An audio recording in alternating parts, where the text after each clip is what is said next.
12 years. Gone in 30 seconds. The rain hammered against the windows like bullets while lightning turned our living room into a strobe show.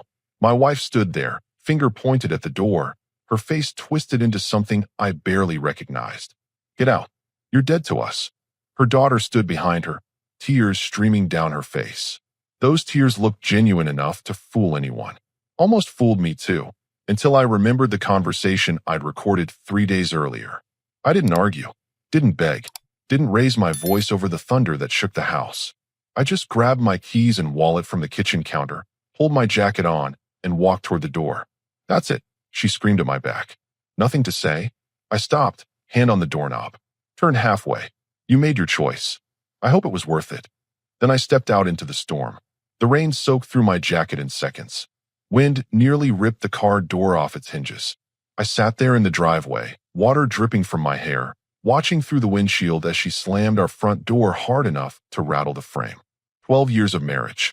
12 years of being a husband, a provider, a father figure to a girl who wasn't mine by blood, but who I'd tried my best to raise right. All of it erased because when it mattered, when she had to choose between believing me or believing her daughter, there was no hesitation. I started the engine. The wipers fought against the downpour as I backed out. One last look at the house. Our house, paid for with my labor and her salary combined. The lights were still on in every room. From here, it looked warm, inviting, like a home. It wasn't. Not anymore. The drive to the Bayview Inn took 20 minutes through streets that looked more like rivers. The motel wasn't fancy, $40 a night, clean sheets, working AC, good enough. The clerk barely looked up from his phone as I checked in, which suited me fine. I wasn't in the mood for small talk. Room 117, ground floor, corner unit. I dropped my wallet on the nightstand and sat on the edge of the bed, still dripping. My phone buzzed. Then again, and again, all from her. I didn't need to read them to know what they said. Anger, accusations, demands that I explain myself. Maybe threats about lawyers and police reports. I set the phone face down and smiled for the first time since leaving the house. She didn't know about the recordings yet. Didn't know that while she was throwing me into a storm, evidence of her daughter's lies was sitting in 3 different places. My lawyer's encrypted drive, a cloud backup, and a USB stick in my pocket. Let her scream into the void for a while. Let her daughter spin whatever story she wanted to the family, the neighbors, whoever would listen. None of it would matter soon enough. I peeled off my wet clothes, hung them over the bathroom door, and turned on the TV just for the noise. Some old action movie played on mute. Didn't matter. I wasn't watching. I was thinking, planning. Tomorrow morning, dry clothes from the Walmart down the street. After that, a visit to my lawyer's office, appointment already scheduled for 10 a.m. Then the bank to handle some necessary business with our joint account. Nothing illegal, just protecting what was mine. The phone buzzed again. 6 messages now. I still didn't look. Outside, the storm raged on. Lightning flashed through the thin curtains. Thunder rolled like drums. I closed my eyes and breathed. No panic, no desperation, just cold, calculated clarity. She wanted me dead to her? Fine. But she'd learned soon enough that dead men sometimes leave surprises behind. And mine was about to blow up her entire world. The question wasn't if she'd regret this.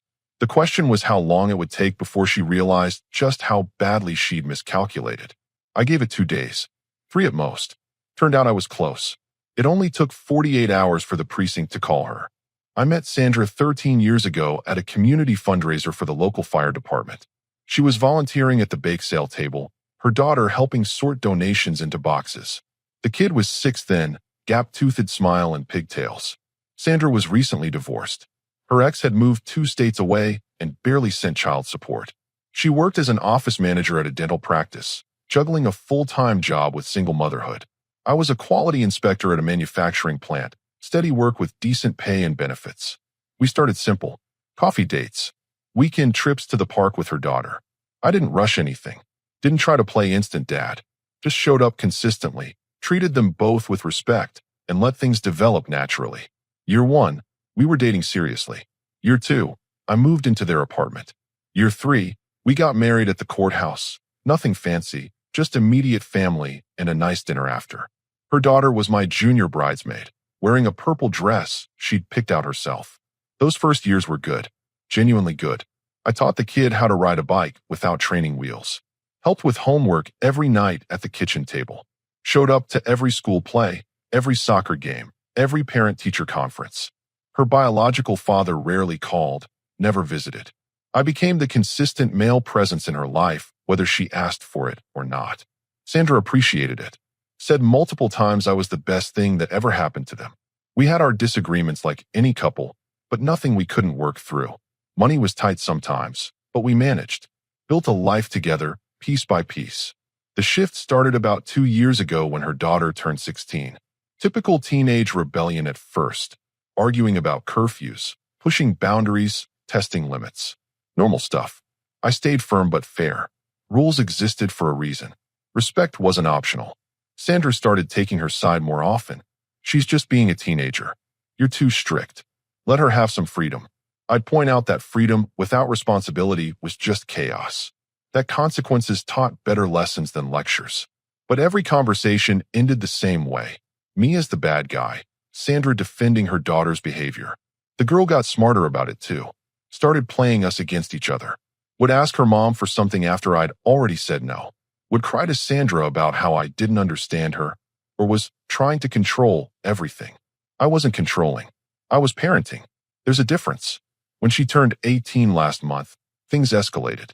She wanted to move her boyfriend into our house. A 22-year-old with no job and a marijuana habit. I said absolutely not.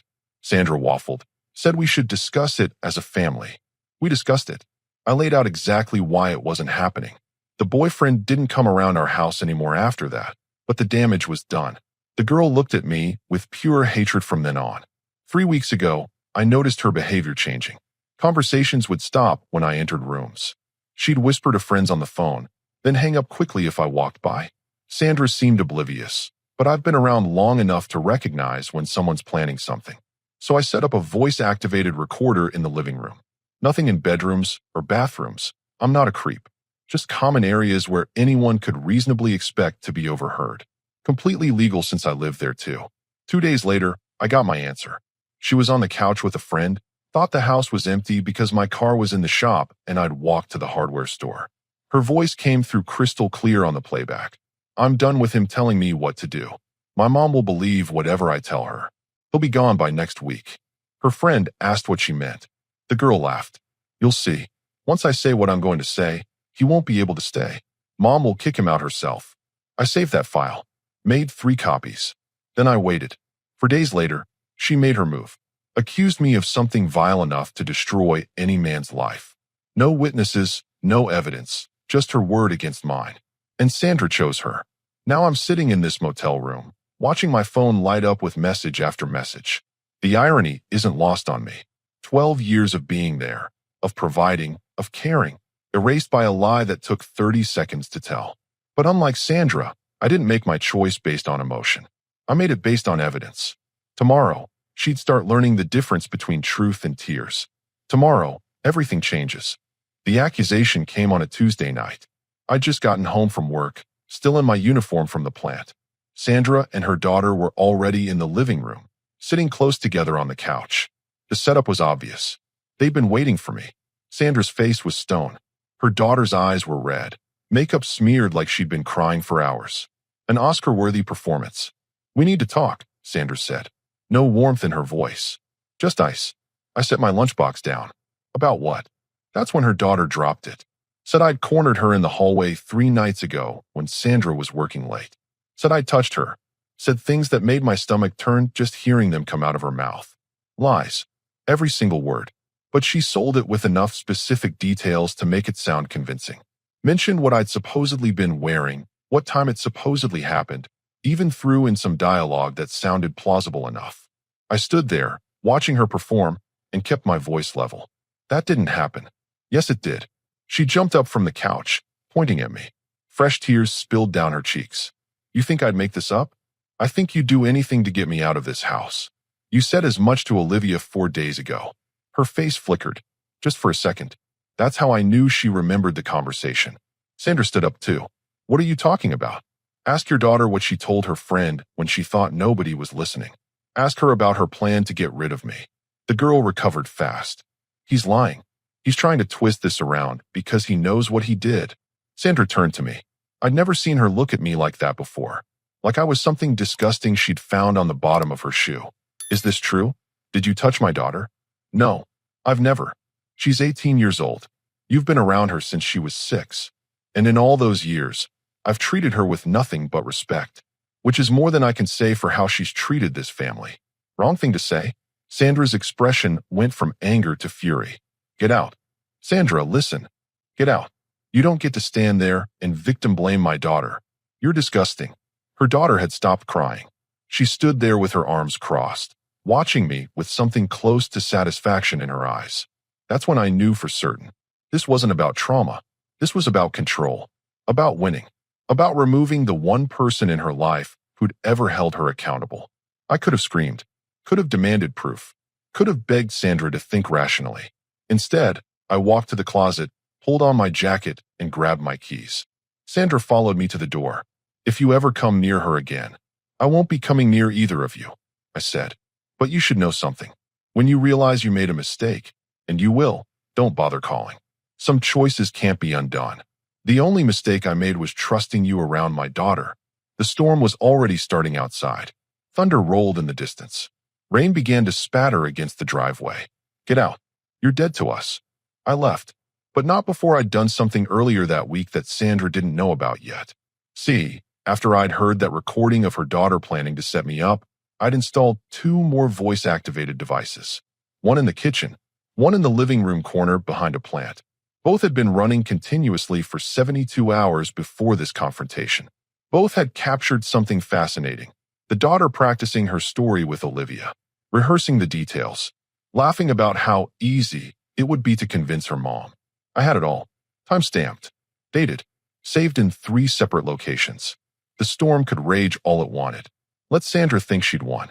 Let her daughter celebrate getting rid of me. They had no idea what was coming. Because I wasn't going to defend myself with words. I was going to defend myself with evidence. And in 48 hours, when the precinct called, they'd both learned that truth doesn't care about tears. 24 hours after the expulsion, I was sitting across from Samuel Christensen at his law office downtown. He'd been handling contract disputes for the manufacturing plant where I worked, so I knew he was sharp and didn't waste time on drama. Tell me everything, he said, notebook open. I did. The whole story, start to finish. He took notes, asked pointed questions, and when I mentioned the recordings, his eyebrow went up. You have these files with you? I pulled out the USB drive. 3 copies. One here, one in cloud storage, one in my safe deposit box at the bank.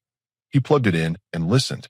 His expression didn't change much, but I caught the slight shake of his head when the daughter laughed about how easy it would be to manipulate her mother. This is admissible, he said.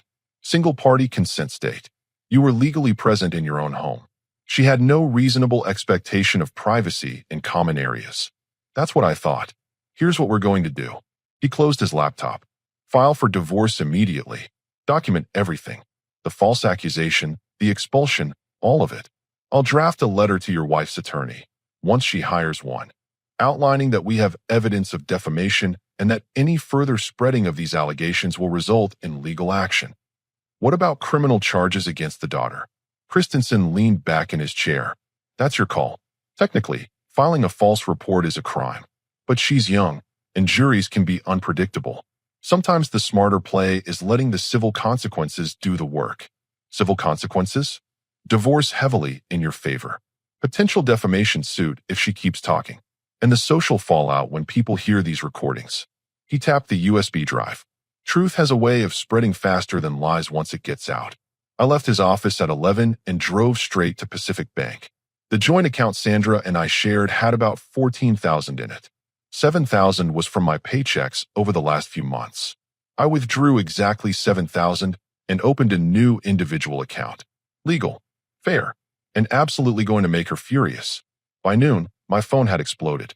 15 missed calls, 23 text messages, all from Sandra. Where is the money you stole from our account? I am calling the police. You can't do this. I typed one response. I withdrew my contribution. Check the deposit history. Nothing illegal happened.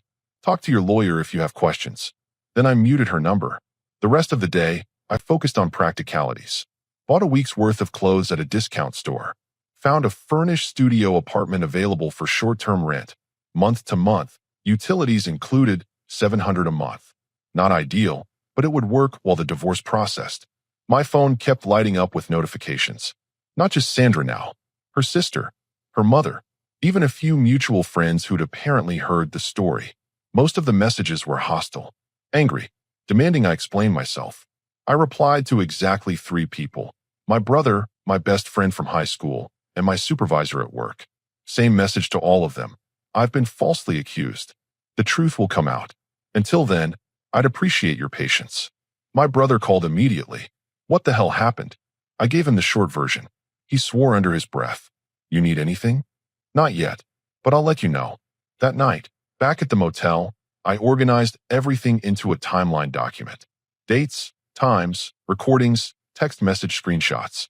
Built a clear narrative of what actually happened versus what Sandra's daughter was claiming. Christensen had been right. Documentation was everything. Around 9 p.m., a new message came through. Not from Sandra. From Olivia's mother, the friend who'd been on those recordings. I heard what happened. I don't know the whole story, but Olivia told me some things that didn't add up. If you need me to talk to anyone, I will. I stared at that message for a long time. Then I forwarded it to Christensen with a note. Potential witness, if needed. The pieces were falling into place. Sandra still thought she held all the cards. She still believed her daughter's tears over my truth. But tomorrow morning, I had an appointment at the precinct. Not to file criminal charges, not yet. Just to create an official record. To hand over copies of the evidence. To make sure that when this inevitably blew up, there was a paper trail showing I'd tried to handle it properly. The officer I'd spoken with on the phone had been professional. Bring everything you have. We'll document it. And if it becomes necessary, we'll follow up. I set 3 alarms for 6 a.m. Tomorrow was going to be a long day. Outside, the weather had cleared. No more storms. Just cold, clear night air. Appropriate, somehow. The chaos was over. Now came the reckoning. Officer Kenneth Bradshaw had 23 years on the force. You could see it in the way he carried himself. No nonsense, no drama, just straight facts. When I walked into the precinct Thursday morning, he was waiting for me in interview room B. You're the gentleman who called about documentation? He shook my hand firmly. That's right. Have a seat. Walk me through it. I spent the next 30 minutes laying out everything. The marriage, the stepdaughter, the escalating behavior, the recordings, the accusation, the expulsion. Bradshaw took notes, asked clarifying questions, and didn't interrupt. When I finished, he set his pen down. You have the audio files? I handed him the USB drive. Everything's labeled by date and time. The key recordings are marked with red flags in the folder. He plugged it into his computer and put on headphones. I sat there watching his face as he listened. When he got to the part where Sandra's daughter laughed about manipulating her mother, his jaw tightened. He listened to 3 more files. Then he pulled the headphones off and looked at me with something close to disgust. Not at me, at the situation. This girl set you up. Yes, sir. And your wife threw you out without even hearing your side. That's accurate. Bradshaw leaned forward. Here's the situation. What she did, making a false accusation, is a crime. You'd be within your rights to press charges. But I'm going to be straight with you.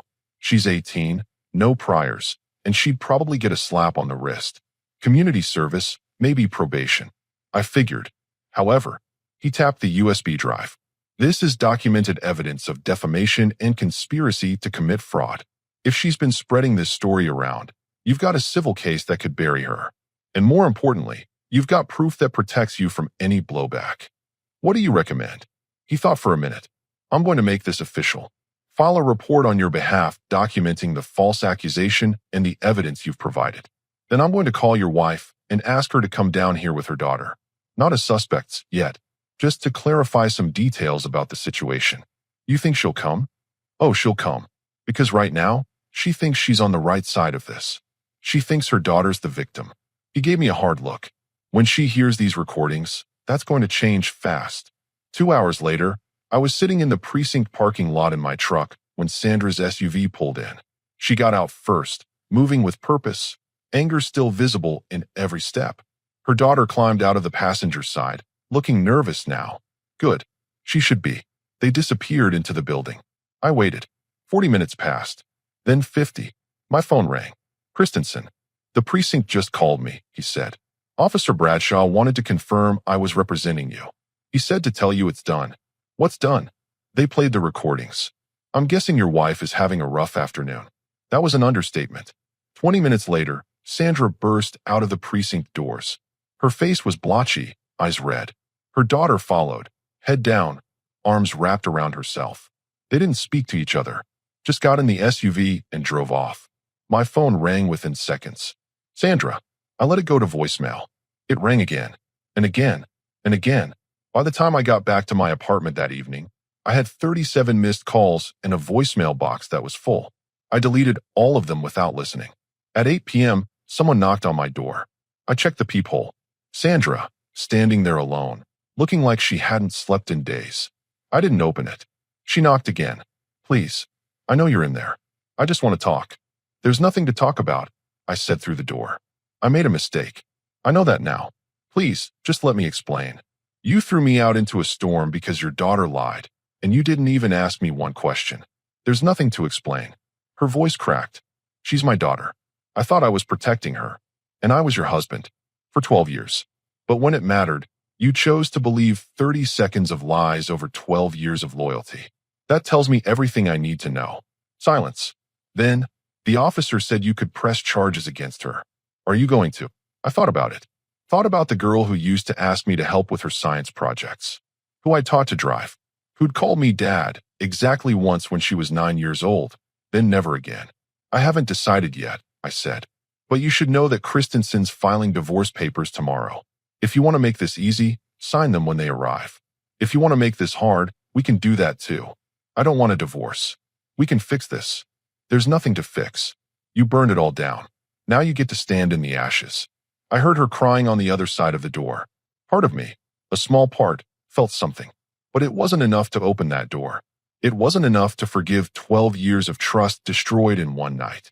After 10 minutes, her footsteps retreated down the hall. Car door. Engine. Gone. I sat on my couch and exhaled. The hard part was over. The truth was out. The precinct had my back, my lawyer had the evidence, and Sandra finally knew what her daughter actually was. Now came the ending, and I was going to make damn sure it stuck. 1 week later, Sandra finally got what she'd been asking for, a face-to-face meeting. I agreed, but on my terms. Public place. Daytime. Neutral ground. The cafe on Morrison Street was busy enough that we wouldn't cause a scene, quiet enough that we could actually talk. I got there first, ordered black coffee, and sat facing the door.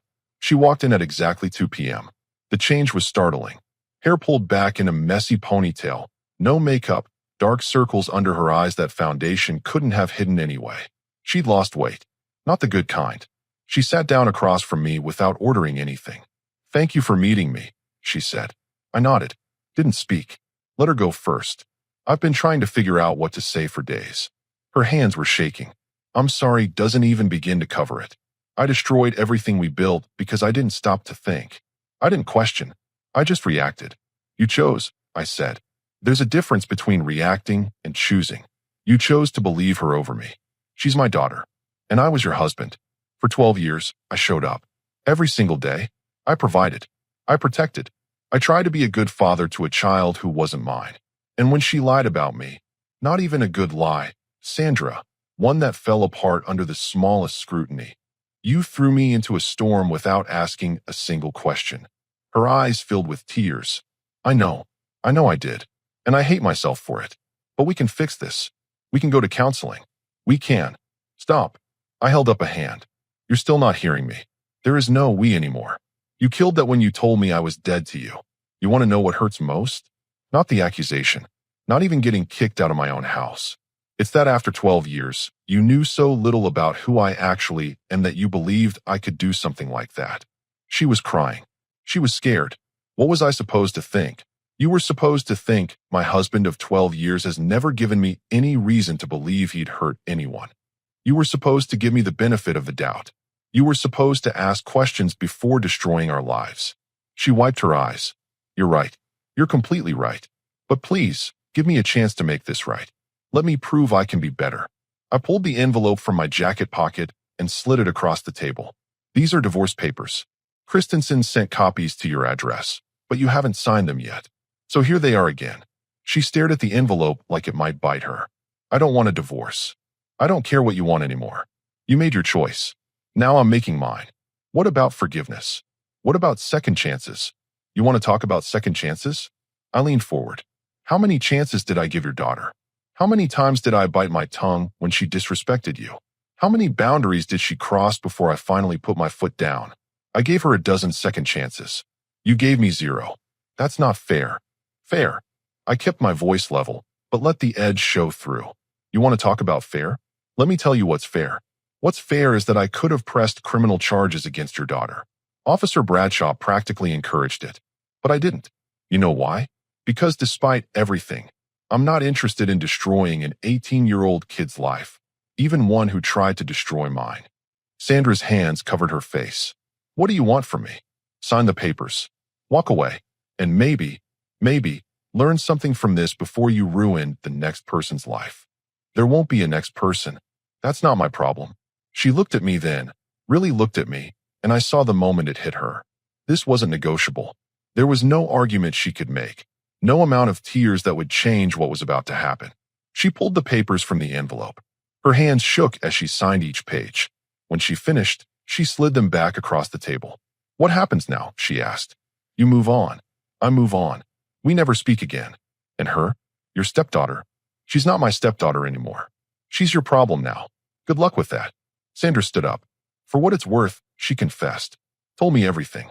About planning it. About lying. About wanting you gone because you were the only one who ever held her accountable. Yeah, Bradshaw mentioned she broke down at the precinct. Guilt has a way of eating at people. She wants to apologize to you. I don't want her apology. I don't want anything from either of you except distance.